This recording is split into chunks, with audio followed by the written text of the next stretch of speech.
into the vortex. Welcome to About Time, a Doctor Who podcast. I'm Stephen, and I've been a Doctor Who fan since 2005, and usually I'm joined on the podcast by my boyfriend Ben. Today, however, I'm joined by special guests Mike and Marianne to discuss the 2024 episode Empire of Death. And quite frankly, it's about time.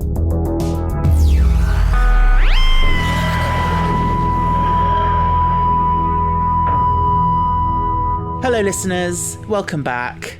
I'm here this week to discuss Empire of Death, and I'm joined by Mike and Marianne. Hi. Hello. So listeners of the podcast will be familiar with you, Mike. You have been, is this your third time on now, I think? I think so. I should hope that's so. correct. I hope they're familiar with me. Permanent fixture, me. Oh, yeah. And of course, you run your incredible podcast, Who Gives A Flux, which we all love to listen to. Thank you, my baby. Marianne, you've sent us a voice note. You've been on the podcast that way. That's my claim to fame. And you've also been on Mike's podcast, haven't you? Yes, it was wonderful. Yeah. So welcome to About Time. Thank you for having me. I'm really excited to be here. I'm a big fan. It's about time. It is about I missed time. that one. I missed that. Yeah, it's the classic line. How are you both? Are you okay? I am fabulous. I'm really hot. It is very hot today, but I am is. fabulous. Melting. I'm melting. Melting. I'm melting. Yeah. Stop. I'm committing absolute podcast blasphemy because I've got windows open and I've got a fan on. So fire me now. But It is necessary today. if I didn't have it on, I would. conscience. Yeah, exactly. I would be passing out partway through this. Literally, So anyway. my glasses are steaming up. So, you know. Oh, I'm glad it's not just me. Yeah. Here's where we are. We move. It's fine. We move. I literally feel like I'm about to turn into dust, like Sutek's dust of death. How on Might be brand. welcome at this point. Yeah. I might think it good. So, okay, the finale. We're here. We've reached the end of Series 1. And it's fair to say that the episode has received some mixed reviews. I think Would that that's be one way fair. of putting it? Very diplomatic. It's received a lot of criticism from fans. I think a lot of people were disappointed. This was the first one that I actually stayed up at midnight to watch it. All the others I've been like, nah, I'm just going to watch it in the morning. But this one, I had a funny Friday. I fell asleep when I got home from work, and then I woke up at like 10, and I was like, I might as well stay up now and watch Doctor Who. And yeah, on my first viewing, I will admit, I was disappointed. I was like, really? I was really underwhelmed. And I think a lot of people felt that same way. But, spoilers, my thoughts have evolved since then. I've watched it another couple of times since then. How was it for you guys on your first watch? Did you go to the cinema? I did. I went to the cinema. And I was so excited because I've not been to the cinema for anything Doctor Who related since, I guess, Capaldi. But I think that's the last time that it was screened, wasn't it? For Capaldi's first episode. And I remember that day so clearly. It's like one of the best days of my life. I was like 14. And I went and I was absolutely blown away by the interview between Capaldi and someone at the end when he said that if he could travel time and space with anyone, it would be his wife. And that was enough for 14-year-old Marianne. I was sold. So I was really excited to go again. And to be honest, I think I might just be a bit grumpy in the middle of the night, but I was also a little bit disappointed. I was flagging though. I was really tired. For me, it did a lot better on a rewatch once I wasn't expecting to get any answers. But that's probably not actually the best compliment. That feels a bit backhanded. Well, yeah, I know what you mean. Yeah. What about you? Yeah, Mike? I went to the cinema as well, and I have to say I really enjoyed the experience of the cinema. It was my first time seeing Doctor Who in the cinema. Thoroughly enjoyed the vibe. I had a massive Starbucks. So obviously I was very happy. Other coffee places are available. But, you know, at that time of night, there isn't in South Wales. Let me tell you, there isn't. There is one place you can go. For me, I'm going to quote the Queen, Taylor Swift. It isn't love. It isn't hate. It's just indifference. That is how I felt. Okay. I am going to treat this chat with you guys as therapy because tomorrow I have to, under my own duress, host my own episode about this episode. Okay. And so I need you to help me with this because for the first time, this series really, I felt really flat after it. And then I watched it again, and I felt equally as flat. And here we are. When I watched it for the second time to make notes for the podcast, I was finding it really frustrating in terms of the answers and questions I had about it. And I was making notes on my phone, asking these questions like, why this and why that?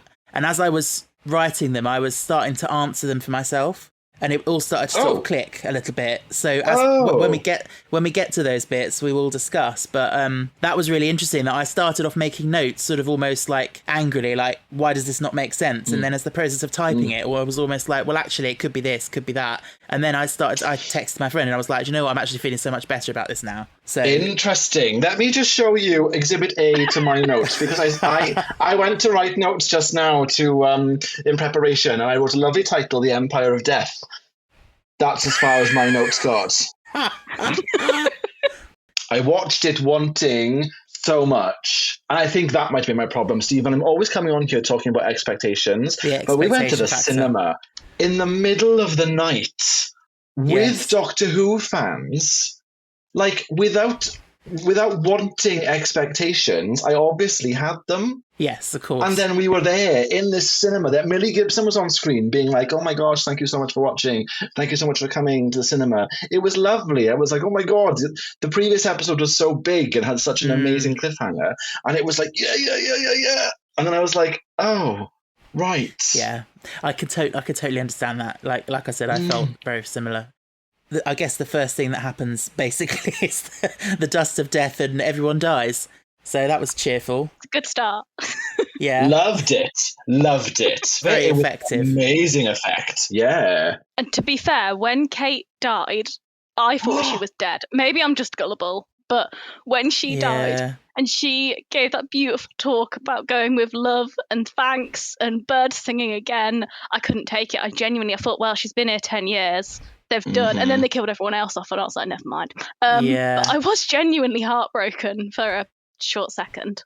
Yeah, for me, I felt like it was very quick, and it was very soon in the episode.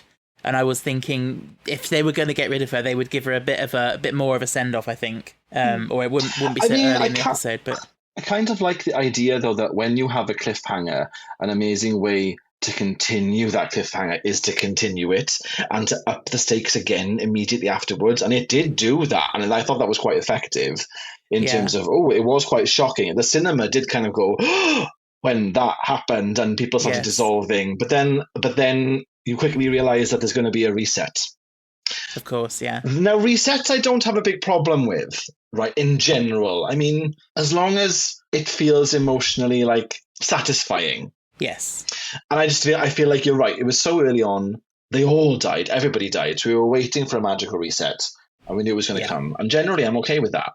Do you know what? After that reset, I remember seeing on Instagram that Russell T Davies had gone to the cinema to see it in Manchester. Yes. And I kind of thought, that was brave. Yes. Imagine how awkward that must be in that cinema. It must have been. Although I certainly would have swallowed it for Russell T Davies. I would have been like, never mind, everything's great, I love it. I wouldn't be challenging him. No.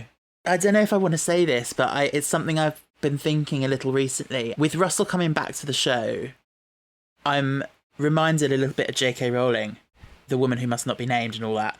Obviously Russell is not anywhere near comparable to her in terms of her awful beliefs and everything. But in terms of having a great success about 20 years ago that was so culturally loved, and it's like a lightning in a bottle thing that you almost can't recreate. And I think coming back to it all this time later, maybe it would be quite easy to think, I had such a success before, I can do it again.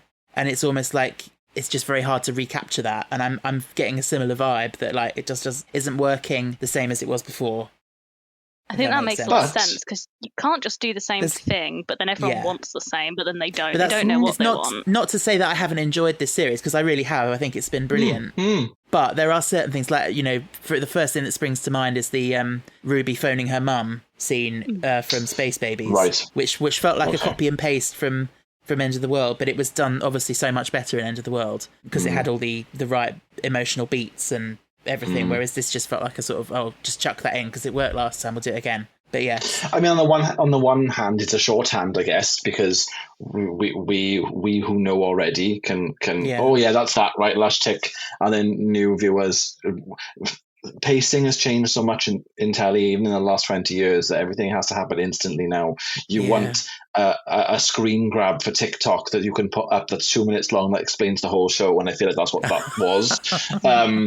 But when does being nostalgic and paying an homage to what came before stop working? When does it become that we're just rehashing the things that worked before in the hope they'll work again? That's a different mind frame, I think. Mindset. That's the word I wanted. Mindset. Yeah. And I'm starting to think that there was a few things in this episode that were quite repetitive from his previous eras.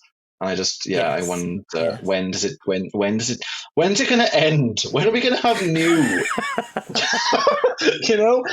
He's such a talented writer, creator. Yes, we have seen him do like 5-episode stories like It's a Sin, and he gets character right, he gets story right, he gets pace right. He gets emotional payoffs right. It all fits together. So I'm starting to think that perhaps what the problem is that the way the stories at this point in Doctor Who are being told might need to change. Yes. More. That's a very sensible viewpoint. I think the problem is Doctor Who always has to be new. It always has to change. And that's the wonderful thing about it, because you can't do the same thing for 60 years, but it has to be familiar enough that people feel comfortable with it. But we always get a backlash. Nobody's happy. They weren't happy with Capaldi. They weren't happy with Jodie Whittaker. They're never happy. So we do need to keep changing. And then as more time gets between it, they start to be happy. Like people will talk much more positively about Capaldi now than when it was happening.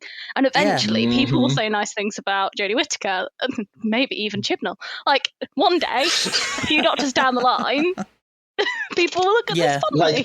You both know how positive I am about this program. I love this program so much, and I love this series as well. There's a lot of good stuff in this, but it's just a strange place to be at the end of a season, to feel as unsatisfied as this. And I can't really think of a time really when I felt this unsatisfied.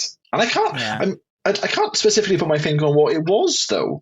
Okay. It's probably lots of little things. Lots of little things, yeah. I think it's also worth remembering that Russell sort of used his first 2 seasons in this era as like a continuing story. Which I don't know if that makes things better at all, knowing that there is more to come, but you do still feel like the first season should feel satisfying by itself. I think it definitely should. It's interesting because really, should Russell be having to justify his story choices off screen to say, don't worry, it'll all become clear. Oh my God, there's a whole new story happening. It's going to continue from this one. It'll all make sense in the end. Yeah. Should that be the message from the showrunner after the season finale has come out? Yeah, it's very interesting world we live in now, isn't it, where the showrunner has so much dialogue with us. It's like really the media should stand on its own, but we live in this world where we have Unleashed, we have commentaries, we have the official podcast where he pops in with his breadcrumbs and whatever. I don't know. I always think on the Doctor Who podcast, it almost sounds like he's holding them at gunpoint. He comes in and be like, I did this thing, do you think it was clever? And they're like, yeah, definitely, loved it. And to help us decide that it was definitely clever, not unexplained. Yes, it is a strange vibe. Although I feel like this series, they've been a bit more playful with it. Like one of them said on the last one something about, I don't trust Russell anymore. I'm like, actually, that sort of probably speaks for a lot of people. Because I think a lot of people do feel betrayed a little bit. I mean, if that's not too strong a term, by the fact that he set up, both in the episodes and outside of the episodes, he's set up a lot of like, oh, there's so much for you to find out about Ruby Sunday and blah blah blah and all that stuff. We haven't got to that bit yet, but no. What happened next, Stephen? What happened next? I mean, all sorts happened, but we've got Mrs. Flood, the scenes with Cherry. I found this really interesting because so this was an example of her being, a bit creepy and a bit dark. When she turns around to her and she says, "Do you believe in the power of prayer? Then tell your maker I will storm down his gates," or whatever she says. It's very interesting because, and also the bit towards the end of the last episode where she was saying about the one who waits no more. I was a bit unsure. Is that her being her true self, or is that her sort of channeling Sutek in a way? It feels like she is revealing herself a little bit. But then, yeah, she chops and changes a lot. She, between the sort of patronising old lady and the demonic. So I don't know where that's going. My favourite. Love that combination. Yeah. But the thing is, though, I feel like she's sort of like this strange... I mean, for me, other than the fact that she's explicitly been the narrator now at the end of this story... Yes. I feel like she's narrating a lot. I don't think she had anything to do with Sutek. I don't think that was what was happening. But she knows what's happening in the story, and I think that is significant. It is. No, I agree. Yeah, and to be fair to Cherry, she is a braver woman than I am, because that scene was beyond unsettling. And if she'd have got into bed with me, putting her arm around me, telling me to get ready to talk to my maker, I would have screamed. I would have flown off the bed. Hang on. I would. The worst thing at the beginning was she just wouldn't give her a cup of tea. That's blasphemy. But for me, Mrs. Flood and that whole kind of story is still very interesting and still very exciting and intriguing. I think it's a successful part of this story. I think it was, and probably because we don't have the answers, because as we just experienced in the rest of the story, when we get some answers, they're not as satisfying. I was going to say, at end of season 2, it'll just turn out she was just a neighbour and she just has a thing about going up on rooftops. And she likes cosplaying as Mary Poppins. To me, she was in like that E17 Christmas video, with the white fluffy herd and am I showing my age now? Do not know what that is? Oh no! It's happened. It's finally happened. Right, for the youths that are listening, E17 was a boy band, and they have a Christmas song. It's called Stay Another Day, and in the video, they're wearing white fluffy like hoods, and that's where it took me. So that's firmly carbon dated me, hasn't it? Fantastic. Yeah, I feel like that meme now. You're the old lady, and we're like, that's nice. Like, that's me right now. That is me right now. It was a moment in time, and so was this. Yeah. So, shall we talk about the memory TARDIS, or the remembered TARDIS, as I believe it's now called? Yeah, love it. It's cool, isn't it? So many little details. Sweet. What's your favourite thing in it that you've spotted that you saw sort of dressing the set? Oh, that's a good question. Okay, I'm going to choose the very clever mini representation of Jodie's TARDIS. That's it's like a little fire that's keeping them warm, and it's lighting them so beautifully, because lighting is important, people. And I think... And I think that was really nice, a nice way to incorporate something from the Jodie era that was very divisive. I know you didn't like it, Stephen, did you? You didn't enjoy that TARDIS. As a TARDIS console, no, but as a campfire, it's amazing. Beautiful. It was a beautiful campfire, and I enjoyed that. But, I also loved Bonnie, with her reactions to, Colin's jacket and Sylvester's jumper, and that was lovely. That was lovely. Yes. I did think that cravat with the spots on it kind of looked like a bikini hanging there. Not an itsy bitsy teeny weeny yellow polka dot bikini by any chance. Well, it wasn't yellow, but apart from that, it fits the description. That'll be for that beach trip she promised Jazz. Oh yeah, that's it. That's what it is. Yeah. Marianne, did you have any favourites that you noticed? I feel like this is a cheat, but I really loved the screen how they used the screen so you could see all the memories, and I think that's going to be really, really important. I think that's basically going to be the thing that ties up the Mrs. Blood thing. Oh, really? But, yeah, I really loved that, and I loved how they used it to show us Sarah Jane again. That really filled my heart with joy. Oh, yes. Lovely moments. Yeah. How about you, Stephen? What did you like? Oh, I knew you were going to ask me that, and I've got to answer it myself. I don't actually know.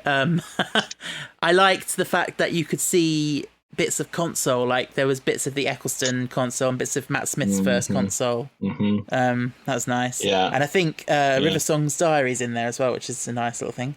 That's a nice thing to have in there. Yeah, I like that. That is lovely. Yeah, it's a bit like, I don't know, it's like a sort of manifestation of a dream, isn't it? Like, yeah, just all these different things just chucked together.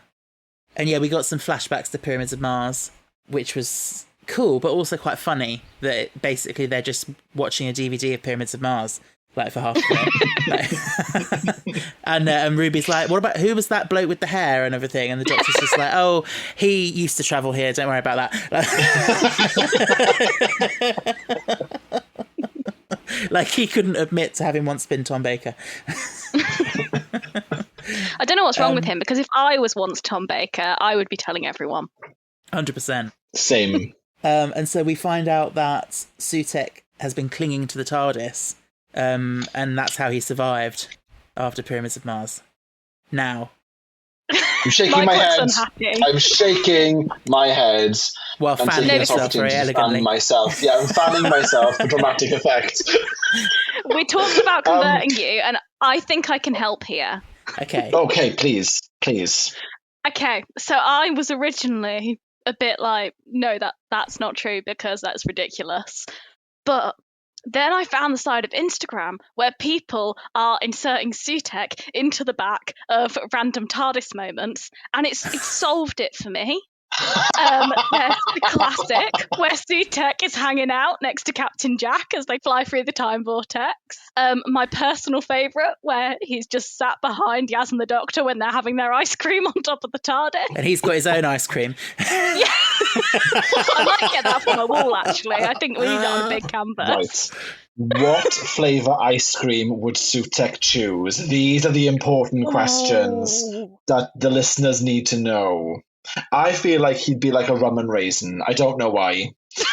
Mainly because I don't know. I don't have a reason. I just feel like rum and raisin. You know, there's he's the god fruit of in death, it. not someone's granddad. I think it'd be Rocky Road. Oh, good one. That is a good one. I don't know. That's just my instinct. Yeah. Let's go with What your about you, instinct. It's Stephen? much better than mine. I was going to say Death by Chocolate, but yeah. Oh, no, that's too good. Oh, there it is. There it is. You've won. Okay, I'm putting the fan down. I'm done. No, okay, so I have a problem with this, right? This part of the story, right? Not so much the story, because I thought the visual was amazing. I loved seeing, that in the time vortex. But I feel like there are some things. This is kind of maybe a watered down version of how the rest of the Twitter sphere felt when the timeless child thing happened, because to me that did not destroy any history of Doctor Who or anything like that. It just it opened it up. Now, and there are some twists I feel that are respectful to what has come before, and to me this didn't really feel respectful to what came before. I can't explain why. I've tried to kind of think about it in that Sutek clung on in his original form and kind of wove himself into the TARDIS, and he was kind of maybe not quite corporeal. Maybe there was a whole lot of magical, supernatural reasons as to why other people could be sat on top of the TARDIS whilst Sutek was also there. And I'm trying to accept it. I am. And I have no choice but to accept it because it's happened now. But I feel like this idea that Russell has said that, I originally thought when I was a kid that when Sutek got banished to the time vortex and then they just flew off into the time vortex, that he just grabbed on. I just found that a little bit I don't know, it doesn't really respect to me the stories that happen subsequently. I don't know. Yeah. How did you feel about it, Stephen? I can definitely understand that. I think for me, you have to go down that route you were saying about he may have woven himself into the TARDIS and kind of been there, but not really there. Almost as if he was absorbed into it somehow. Yeah. And then, and I feel like he only really started to manifest around the time of Wild Blue Yonder with the salt and everything. So it's almost like the potential for Sutek was there. Yeah, that's fair. And if that would sort of been a little bit more explicitly explained, I think I'd feel much better about it. I think I guess it's always hard to strike a balance between how much do you over-explain things and how much do you sort of make it, work for the casual viewer who doesn't care that much. And how much do you allow the fans to just sort of thrash it out and explain Podcast. it for you. Yeah, exactly. But yes, it does feel a little bit like, because he said about how he'd had this idea ever since he was a child and he watched it. I don't know how fair this is, but I have thought that perhaps when Russell brought the show back in 2005, he was really trying to make a show that was accessible to everyone, regardless of your previous experience with Doctor Who. It was just a family show. Whereas now it does feel a little bit like he is just producing his own fan fictions, in a way. It's like, because now he's got the license to, because he was so careful before not to use any past continuity and stuff. He kept it very fresh. And now I feel that he's got the whole canon at his fingertips, and he can just be like, oh, why not? Let's have Sutek on board the TARDIS and all that. Like, yeah. Yeah. Although I've had to think about it because I kind of thought the same. And I do think that we notice things more when we know about them. A little bit like in kids' movies when they make rude jokes that only adults will pick up. Because I think, I mean, she was disappointed, but it made sense to my wife. I mean, she wasn't particularly thrilled, but it did make sense. And like, she was still awake at the end. So I do think the measure of a good episode, they stay awake. Yeah. it was 1 a.m. It was 1 a.m, absolutely. No judgment. I had a coffee this size.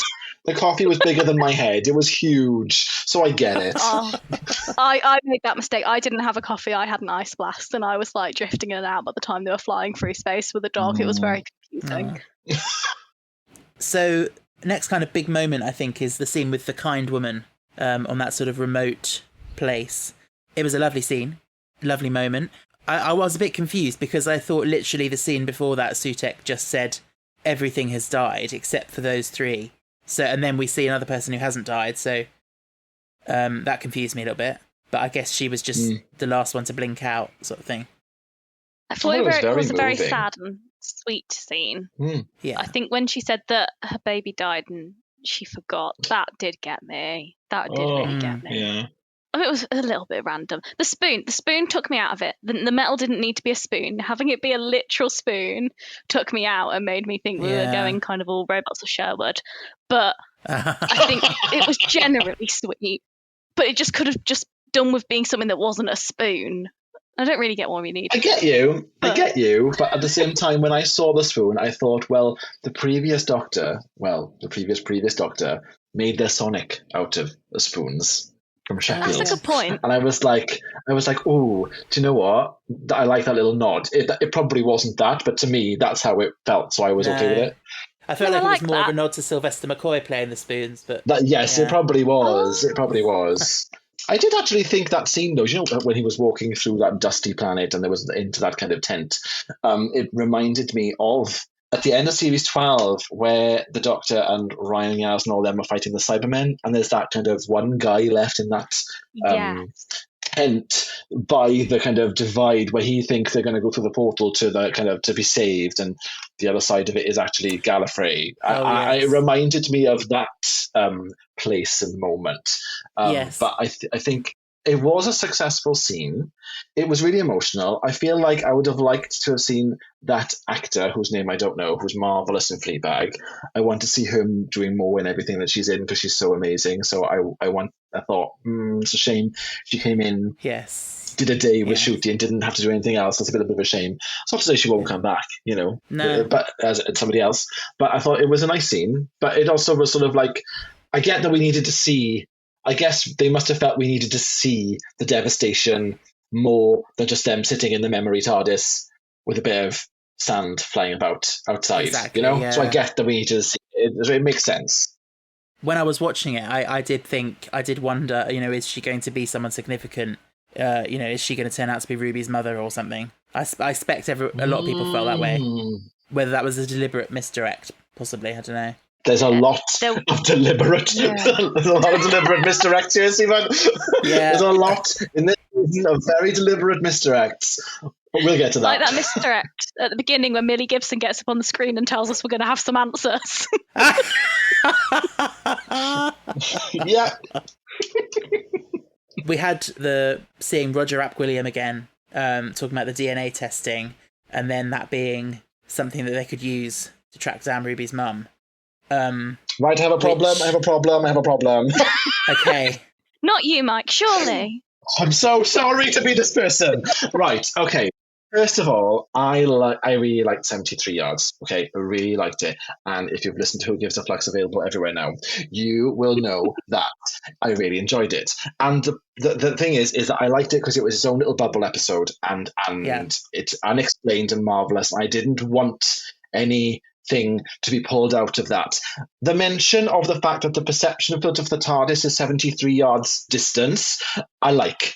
That was enough of a nod to the episode without it being kind of like, oh, let's bring in some things from 73 yards.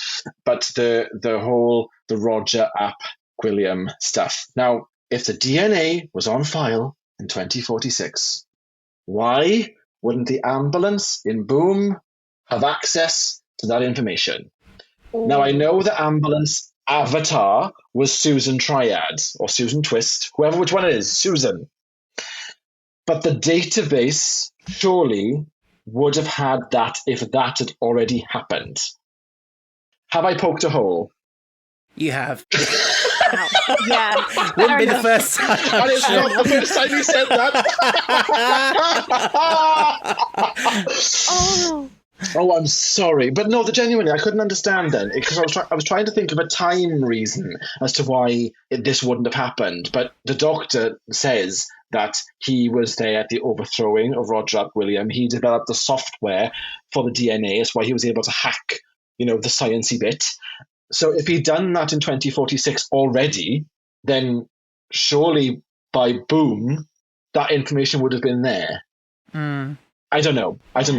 It feels like a product of the fact that obviously it was a Moffat episode and Russell told him to include some little sort of things for the arc, but it didn't quite gel together. You've bamboozled me, Mike. Sorry, guys. I'm trying to think my way out of this. I'm sorry. I'm trying to think of, because it's time, isn't it? So it doesn't make sense. I did just have a thought. I don't know if it's worth anything. Please. But the ambulance was looking for her next of kin, and Ruby's mum would not be alive still at that point. So it's looking for her current next of kin who's alive. True, but it knew who Ruby was. It had the information of her, how old she was, when her birthday. It knew enough, I think, to know. Yeah, but it wasn't saying who's her mother. It's saying who's her next of kin, and next maybe there were too many sort of variable timelines there. You don't know what her next of kin's going to be. So yeah, I am happy with that, Susan. I will take that. We'll go with that. I'm okay with that. Headcanon accepted. But then why wouldn't she have just found her mother in 73 yards? Because she was around for 2046. Yeah. There it is.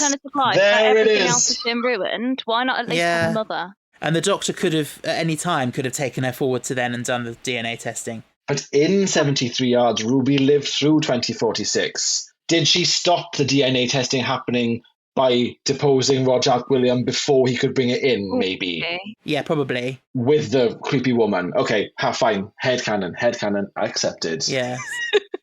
But he's still, he knew she was looking to find her mum. He could have just said at any time, oh, they've got DNA testing in 2046. We could just hop forward and find out if you want. Yes. But, yes. Yeah. And that is even more hollow, isn't it, really, if the doctor already knew that and chose not to do it. Yeah. That's a shame.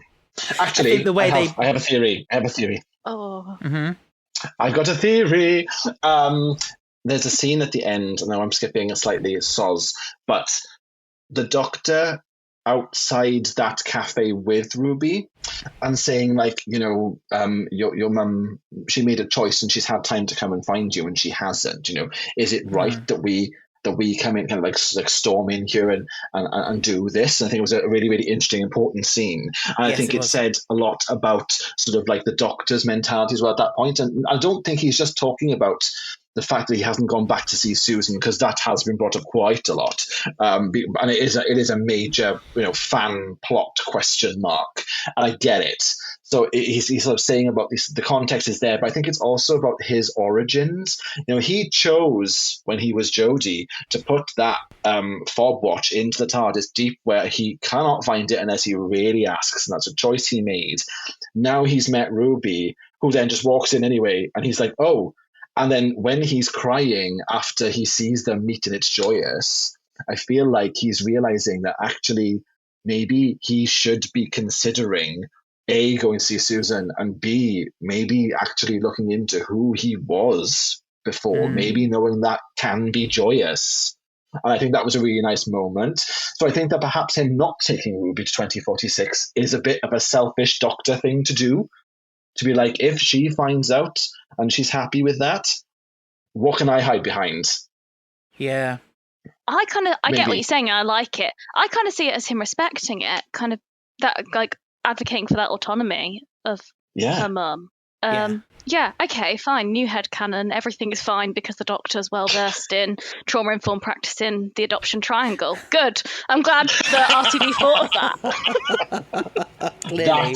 That was on the page. Obviously, it was there, clearly. Good. I bet it's in like the directions on the transcript. I won't check, but I think it probably is. Audio descriptive will have explained all that for everybody. Yes.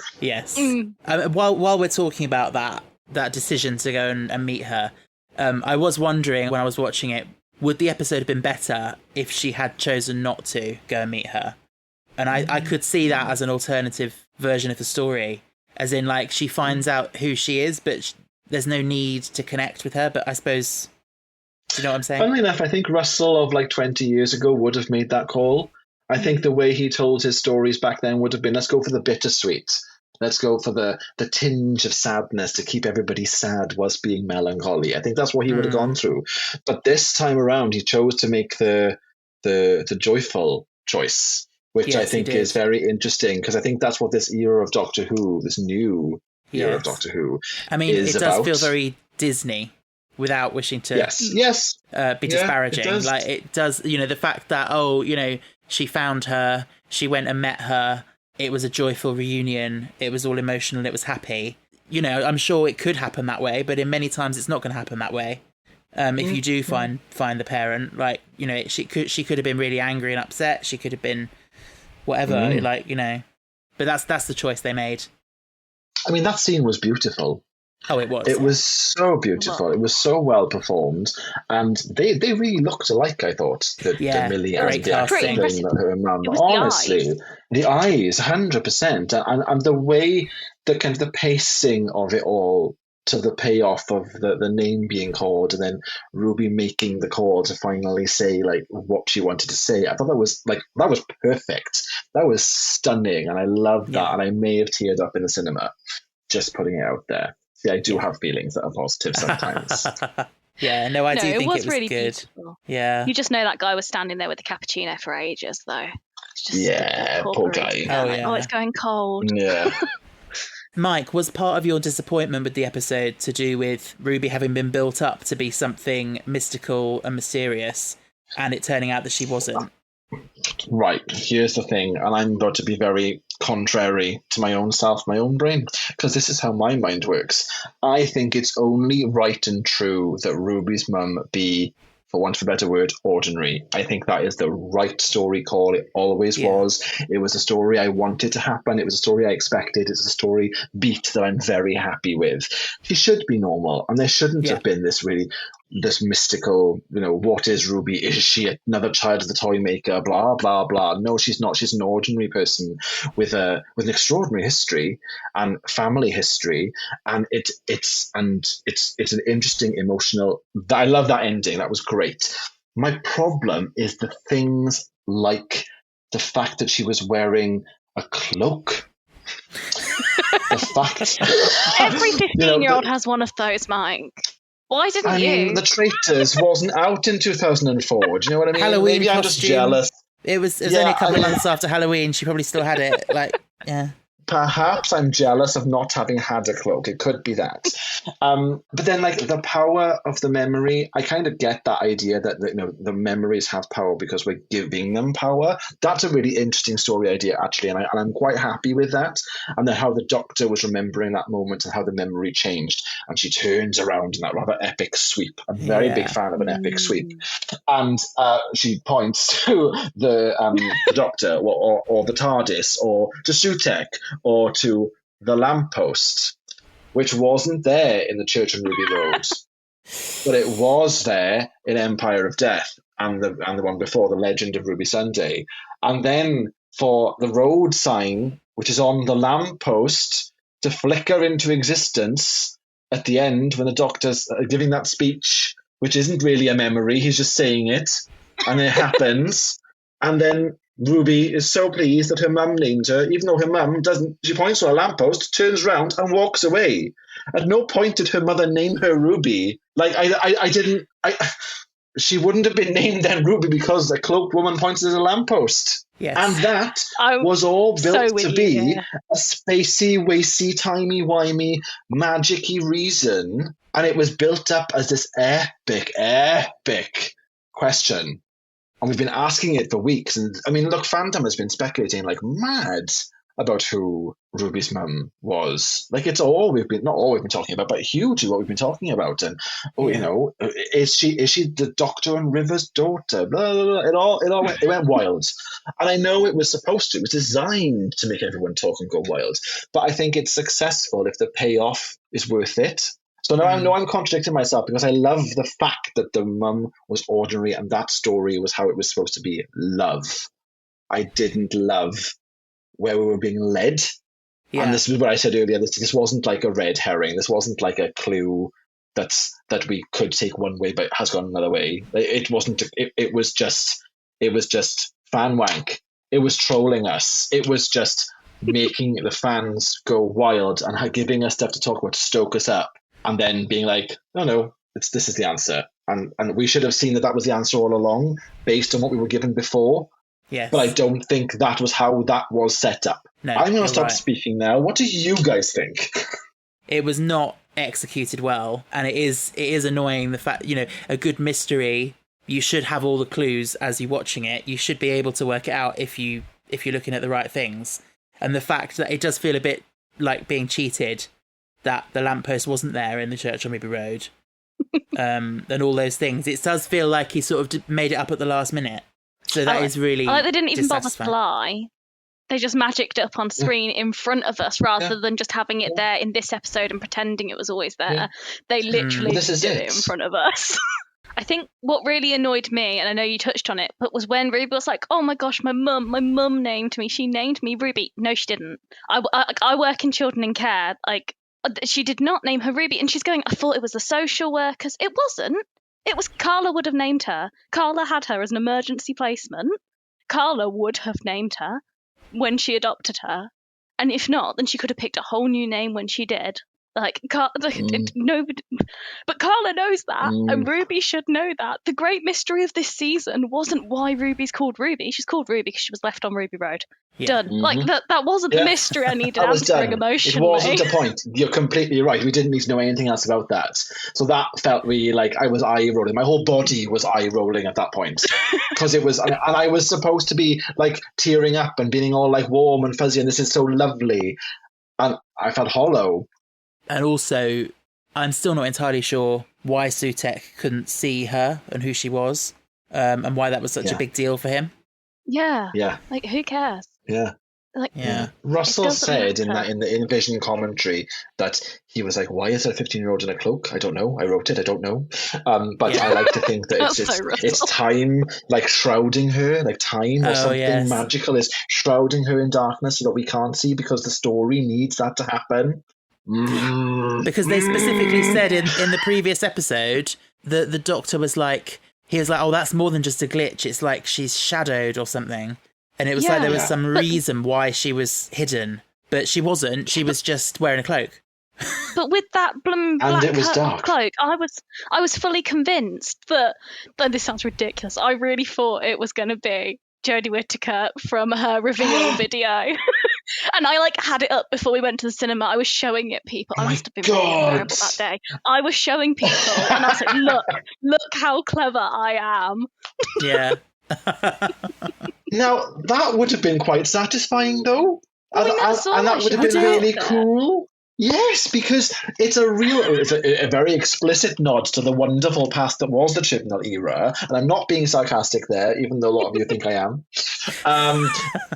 But it would have been just a really nice kind of and because of the time streams and the Doctors not being able to remember, and Jodie dropping this baby off and being like, look, there's a lot more going on here than you don't know. You're about to find out, and I can't tell you what's going to happen.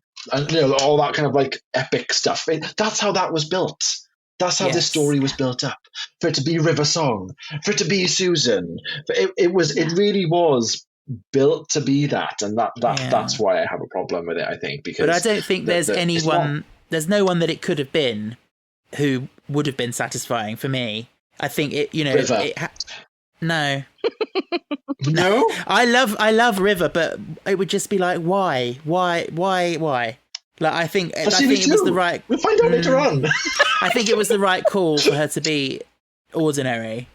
It's just like you say, it's just the execution and the way it. But then something else needed to pay off.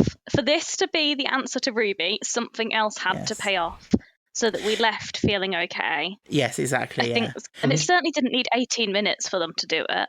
Like, No. I wondered if whilst we're all paying attention to Ruby's mum, if actually we need to be thinking about Ruby's dad. And maybe that will be where something comes in.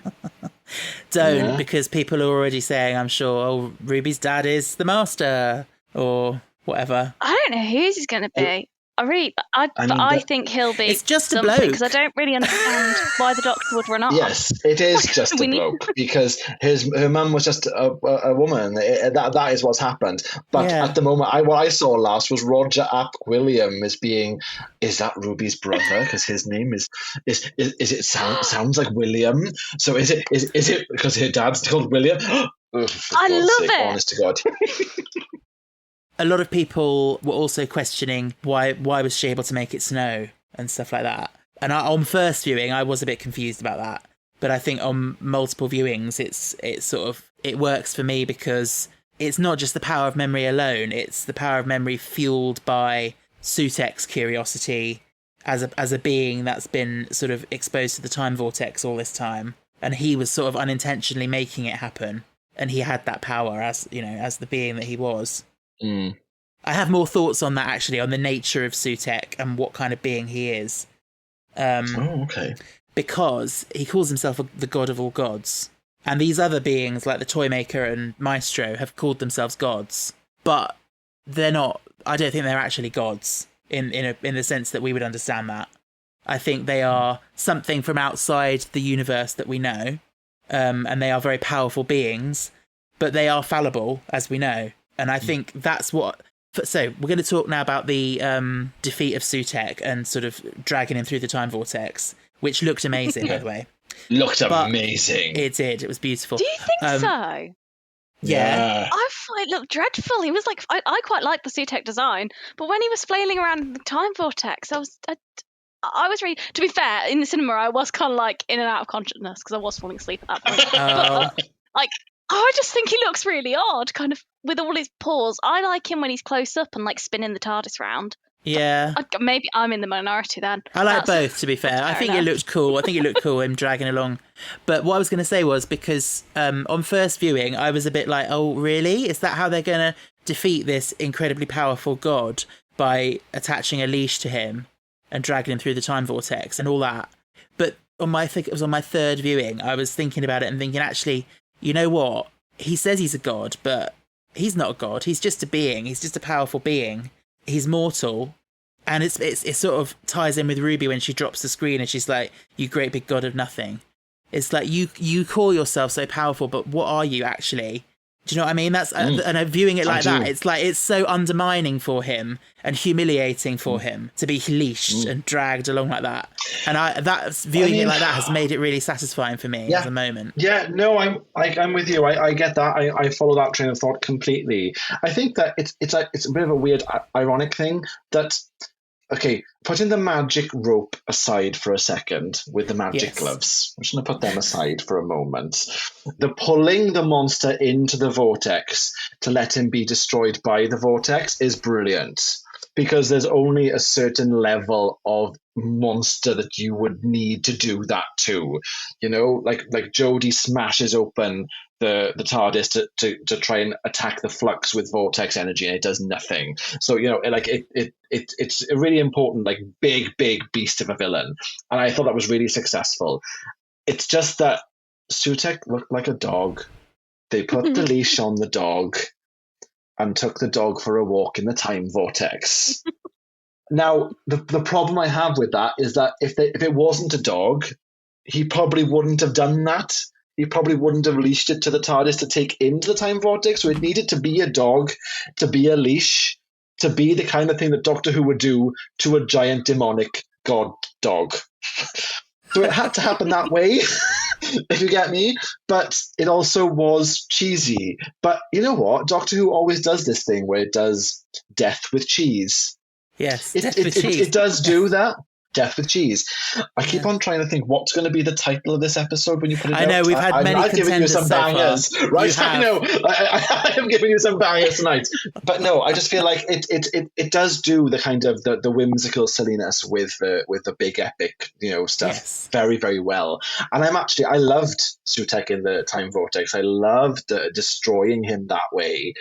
I love the effect of it. I love the visuals. I thought Shooty's performance was great. I thought it was all good. The only little niggle I had, to be honest, was that Sutek had these massive claws and couldn't rip through the leash.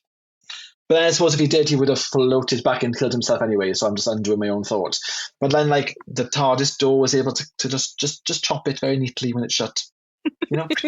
Gone. Yes, that was a bit annoying. That was a bit convenient. Just a bit convenient. It was convenient. But everything else, I really enjoyed. It was a dog on a leash, but it had to be a dog to have a leash. But we're putting the magic rope aside for 1 minute with the magic gloves. Okay, that's just going to go over there, and perhaps we just never talk about it again. Perhaps, because it was magic rope.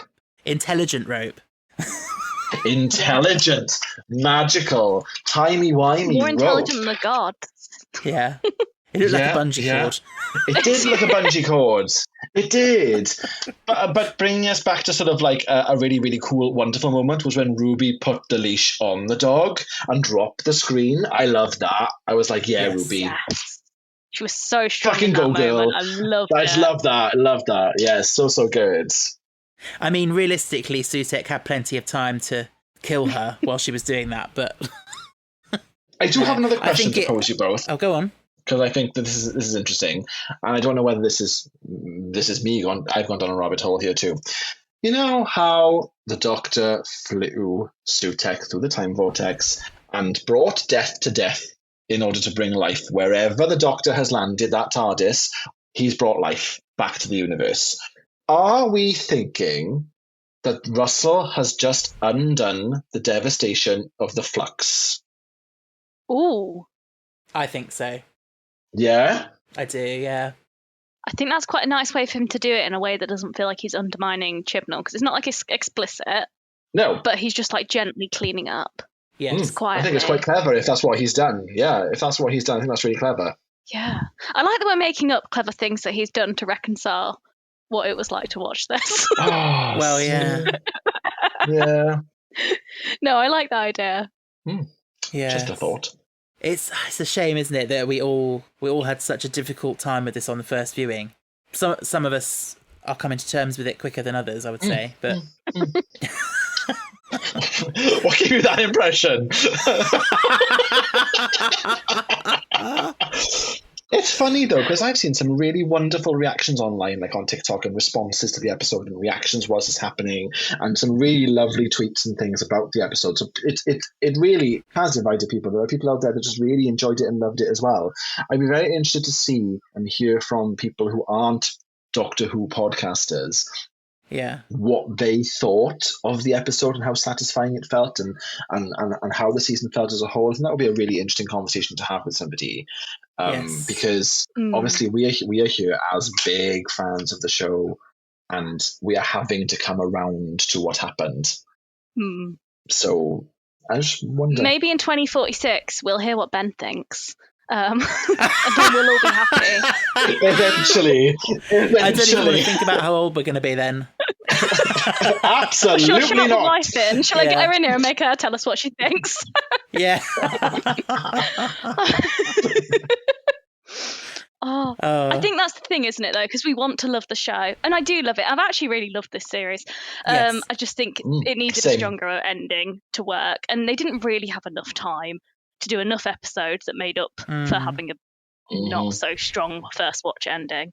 I think it is difficult, because I will do anything to convince myself I love an episode, because I don't want conflict, not even with old Russell over in Wales, who I'm never going to see. You say that, but I might see him. There's 20 minutes up you the might road. do, and you're going to have to answer for this. He's going to pull it up. He's going to pull it up when he runs into you in the streets of Cardiff.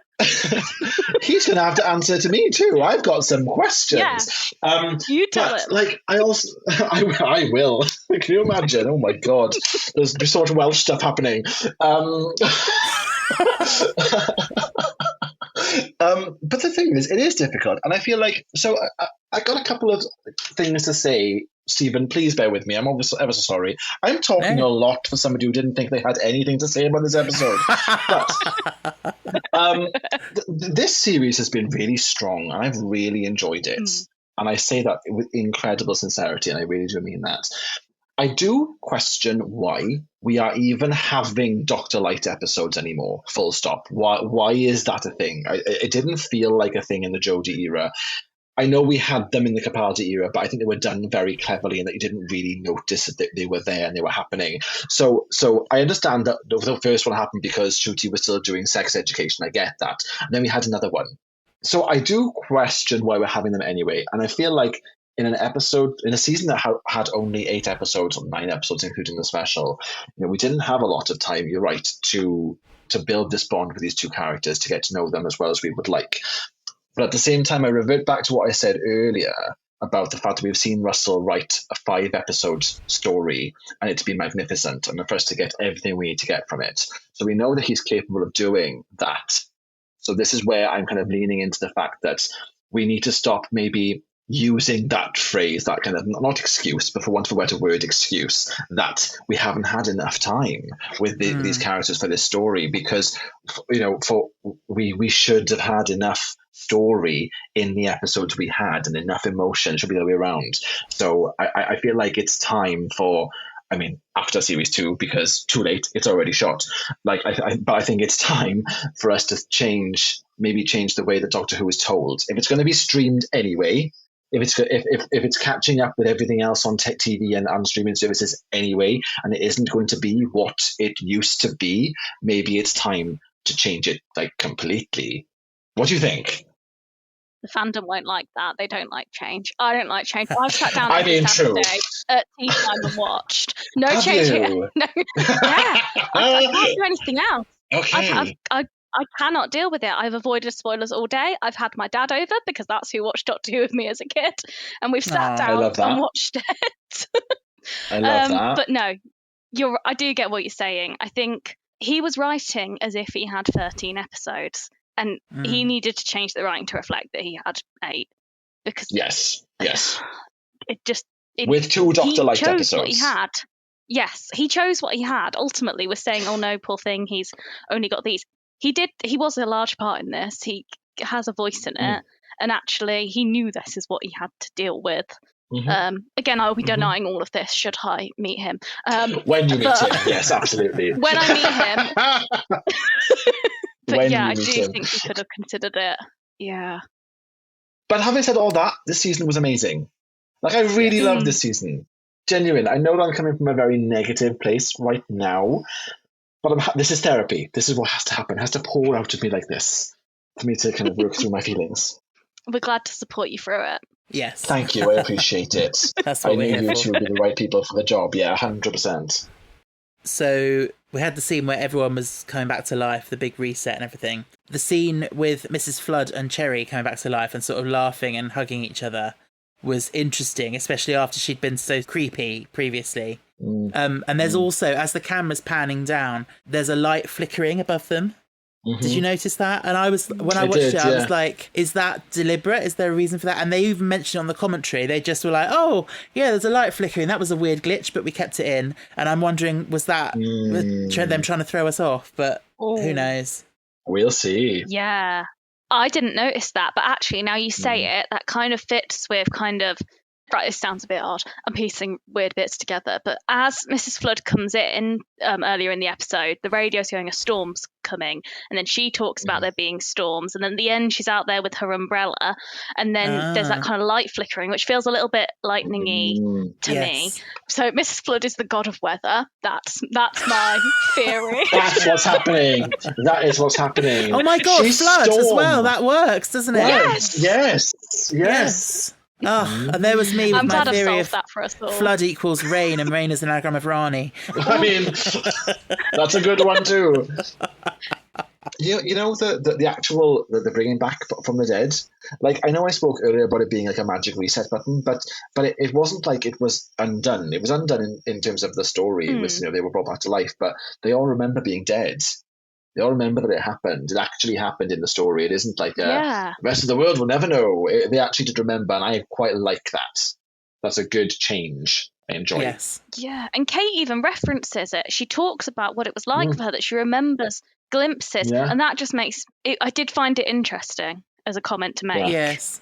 I wondered if it was just like, when you wake up from a dream and you have a memory of it for a minute or so, but then it sort of fades away very quickly. If it was more like that, like, because surely if every human has that memory, it's going to change the world, like, and not in a good way. I think there will probably be people who remember it like solidly and cling on to it, and there are people that will want to forget it, and perhaps those, that's what will just happen moving forward, as it does, for everything. I just like the idea that it wasn't just what just happened? We've woken up from a dream. That didn't actually happen in the script. Do you know what I mean? It was actual death, and the doctor saved them. So it was good. It was good. Yeah, I'd be interested if they play on Cherry remembering the creepy Miss Flood debacle before she died, and if everyone's like, oh, silly Cherry, like silly Cherry, and dismisses her, and then when it all comes to a head, she'll be like, see, sipping on a cup of tea whilst everybody else has to come to terms with everything. Finally with a cup of tea. Yes. I think Cherry might be my spirit animal in terms of always wanting a cup of tea. Same. Absolute I don't same. think I can even be British. I don't drink tea. Get it. You're never coming back on this podcast. Get off. Yeah. I've ruined it. No, it's okay. We don't judge here. We don't judge. It doesn't feel that way. We do. We do judge. We do judge. There's the twist. Yeah. Well, Ben doesn't drink tea. You'll be in everyone's DMs tomorrow being like, don't fraternise with Marianne. Strange woman. Oh, that's brilliant. So yes, Kate is back from the dead, and she's straight back on her hiring spree. Of you can work for Unit, you can work for Unit, you can work for Unit. I quite like it. Funny. I'll be honest, I think it's hilarious, but I like it. I love Kate so much. I would marry her tomorrow. She's genuinely the love of my life. And I want her to hire me. I mean, I'd be useless, but I want her to hire me. The god of death. I was about to say you can make the tea. But you don't make tea. I can't, can I? I'm not even qualified for that. Oh.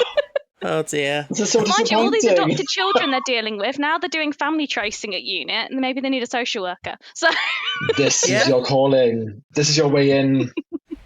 That's it. So obviously we've talked all about Ruby meeting her birth mother, but then we have obviously the goodbye scene in the TARDIS with Ruby and the Doctor.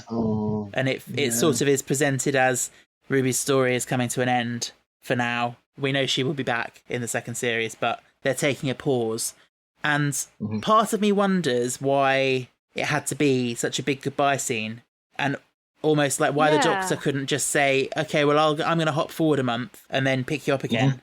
But then the other part of me is like, of course, practically he could have done that, but I think they both need an emotional beat there, don't they? I think it wouldn't be right for the Doctor to just hop forward and for Ruby to have had all that development. So, yeah, maybe they do need their space for a bit, but he didn't need to ignore her when she said that she loved him. That's, my God, that's not what this Doctor's about. And, no.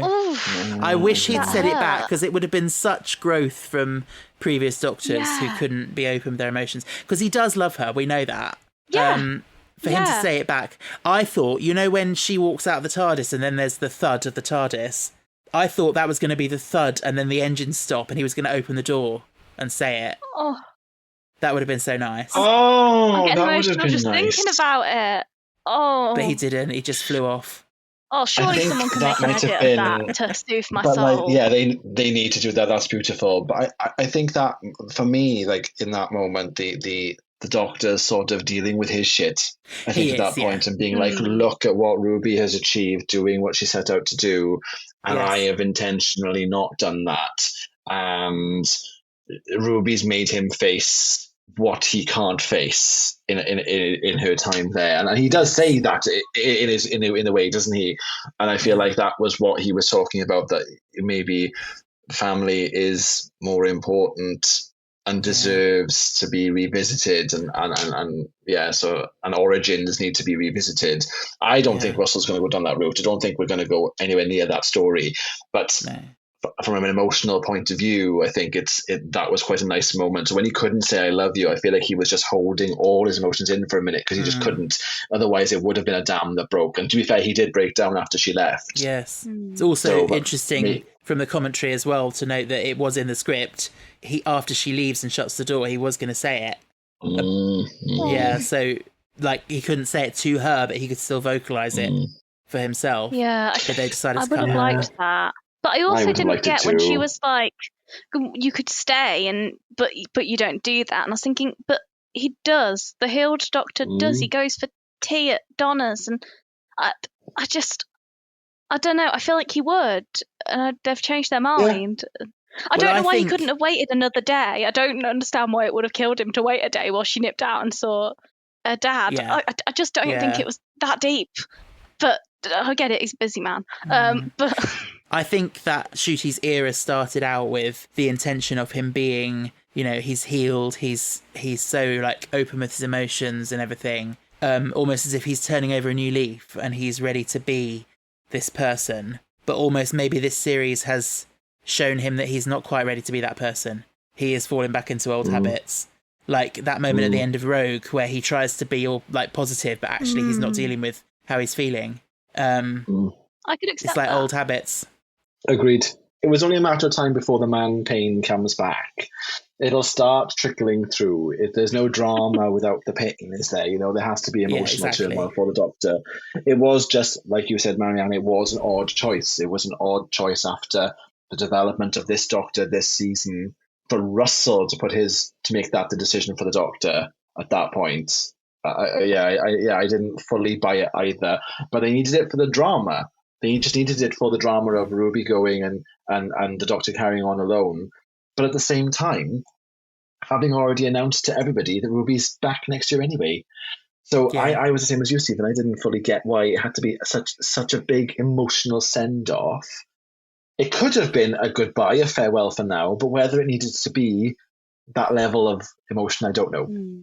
But then I guess not everyone knows she's coming back. Like my dad called me and he said, "Oh, it's such a shame she's gone." So I guess actually for him, if I hadn't have spoiled it with my big mouth, then he would have been really pleasantly surprised to see her back, and that would be nice. Yeah. It's difficult. Right. How much of this do we ruin for ourselves? Well, yeah. In universe, Ruby doesn't know she's coming back. No, exactly. So True. for her, it's goodbye. For the Doctor, it's goodbye. So that was me coming from my specific circumstances, thinking that, that's fair. Yeah. It's quite reminiscent of Martha and her sort of choosing to leave the TARDIS, but saying, I will see you again, sort of thing. Honestly, I saw so many parallels with the end of Series 3 with this finale. Are you thinking of the moment where she's walking towards Sutek with the screen? It was a bit like Martha walking up towards the Master, like when they're about to do the countdown thing. Yeah. Yeah, and it was like, she alone was walking the Earth to save everybody, and the Doctor and Ruby were alone, flying through the universe to save everybody. Everything had already ended, and it was they were in the hell. The villain had won for a period, and then she chose to leave, and there were echoes of a lot. And then of course there was the obvious parallel between the blonde girl whose name means red saying "I love you" and not getting "I love you" back. Like, we've seen it before, but there was just a lot of parallels, and that's kind of where I was coming from earlier. Where when does nodding to the past kind of become too much? Yeah, because he's making it for a new audience. So he's making it for a new audience primarily, but also trying to please the original audience. That's a very, very tough thing to do. I don't think we need as many nods to his era as we are getting personally. I love the fact the show's got history and it needs to involve that history. But if he's just going to be involving his own Doctor Who history, then I feel like that's where my problem is. Do you know what I mean? I feel like, well, reference more stuff that Stephen did, reference stuff that Chris did, reference more stuff from classic. Go wild. I mean, Sutek was back. I can't complain. He didn't create Sutek. He has changed Sutek to be something he needed it to be in his version of the show. That's fine. Yeah. All for that. But yes. Okay, so I'm going to make you now rate this episode out of 10. What are you going to give it? Ooh. Oh my God. I think for me, this is really tough. I'm going to go with a 7. And maybe that seems a bit high, but I think I'm only going to watch it for the first time once, and I'm going to watch it with a different point of view loads of times. So I think I will, over time, come to find the bits I don't like quite endearing, and I'll decide that they're camp in the end, and I'll make peace with it. And there are some beautiful moments. I think the stuff with Mrs. Flood is actually brilliant in this episode. I think Ruby's really strong. Ncuti is fabulous as always. So I think it's a 7. It's solid. It's certainly not high up in my rankings for the season as a whole, but then I think everything else was really good. So yeah, 7 feels good to me. Nice. Mike? I think if you're going to force me and twist my arm, my instinct is saying like a 6. I think 5?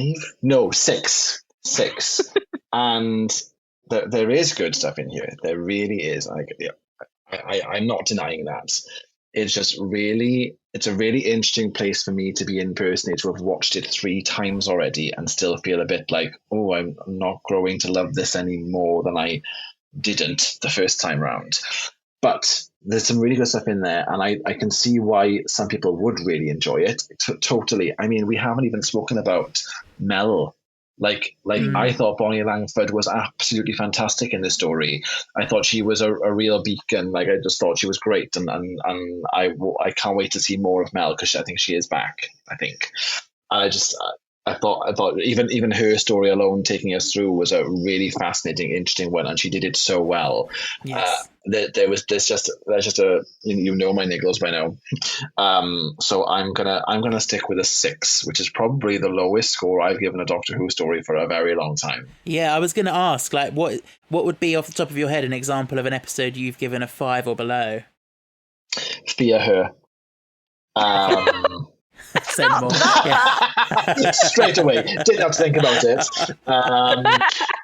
I am not a fan of Nikola Tesla's Nightmare, Night of Terrors, whatever that was. Yeah, that thing. I'm not a fan of that one. No, and Stephen, you're gonna not like this, but I'm not a big fan of the Titanic episode either. I know you really like it. Yeah, I do. It just didn't resonate with me. I don't know why. And I'm a Kylie fan. I am a Kylie fan. I buy the vinyl. Do you know what I'm saying? Yeah. But yeah, so I just those are 3. Fair enough. Okay, so this episode was better than all of those for you.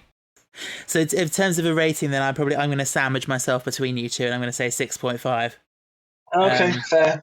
Yeah, that was what I was thinking anyway, because it's lower than a 7. But yeah, I think 7's not a bad score. Like, no, even 6, it's not like dishonourable. Absolutely. Like, Russell Indeed. will get over it. He will recover from there. He will. As I'm sure he's deeply affected by what we 3 think. It means a lot to him. Yeah. I love how people put all sorts of horrible negative comments on things he posts on Instagram, and he just happily likes them all. Like, likes. Yeah. Love that. Like, what have you done to Doctor Who? You've ruined my show. Like, have a nice day. Speaking of Instagram, for these episodes, I always put out on social media to ask listeners what they thought of the episode and to let me know. And Gretchen says, screaming, crying, throwing up, new favourite episode. Which I think that was one of the first comments I got, and then most of the rest of them did not follow that theme. Nice to start. I'm really strong. happy for Gretchen, though. Genuine, that's lovely. Like that's the reaction we all want from a season finale. Yes. By contrast, Will says, an absolute steaming mess of an episode. Amazing visuals, poor writing. RTG needs to step down now and hand the show over to someone else. Oh, that's a roller coaster. Yeah. Why don't you tell us what you really think? Dr. Rose Tennant says definitely confused by a lot of it, which I think was a running theme for a lot of people. But yeah, lots of confusion, a fair bit of disappointment. But I'm not sure if, like me and Marianne, like a lot of people have come round to it more with repeat viewings. I think maybe time will tell on that one. I think you're right. I think you're right. It'll happen. Yeah. It's now time to give a shout out to my wonderful patrons. I'm not allowed to do the song. Ben has. We know, Stephen. We both listen to the podcast. We both are fully aware. To be fair, it's constantly in my head. I wander around at work singing it to myself. Yes. Oh my God. Same. It just lives there rent free. Yeah. Kylie would be jealous. Really? Yeah, she'd want to get herself on that. And then Mike could buy it on vinyl. Perfect. Wow, the full circle. And Shooty could lip sync to it while looking sexily at Jonathan Groff. Oh. See, do you know what? I'm glad What we a sorted moment. this. What a moment. Okay, so yes, we are on Patreon. Ben and I are incredibly grateful to everyone who supports us on there. If you want to join, you know how to find the information. It's all in our show notes. If you join, you'll be joining the wonderful ranks of Louisa, Philip, Northerly, Jason, Joe, Tom, Louis, Michael, I wonder who that is, Ferna, Heather, Benny, Caleb, Monica, Amber, Jess, Kaylee, Kieran, Jay, Owen, Natalie, Imogen, Sarah, Aaron, Jake, and Matt. You'll notice I've had to speed that up now, because otherwise we'll be here forever. My brain Thank you so naturally much. fills in, Ben into that. I can hear an echo. Doing the little voices. Louis! Yeah. Louisa. Yeah. Yeah. Something feels lacking, doesn't it, without him? It's such a shame. But We yes. try to fill the void, Stephen. We Oh, give you our filled best. it wonderfully. You filled it wonderfully. It's not the first time you said that. Yeah. Oh dear. Oh God. Well, on that note, thank you so much for joining me, both of you. It's been a hoot. Oh, thanks for having me. Thank you. It's been so exciting. I've been really, really looking forward to this. I really appreciate you having me. No, you're very welcome. Next week, I will be joined by another 2 guests to talk about the series as a whole and just wrap it all up and think about how successful it was or otherwise. So look forward to that. But until that time, listeners, especially on this very warm evening that we're recording, stay cool, stay safe. So fantastic.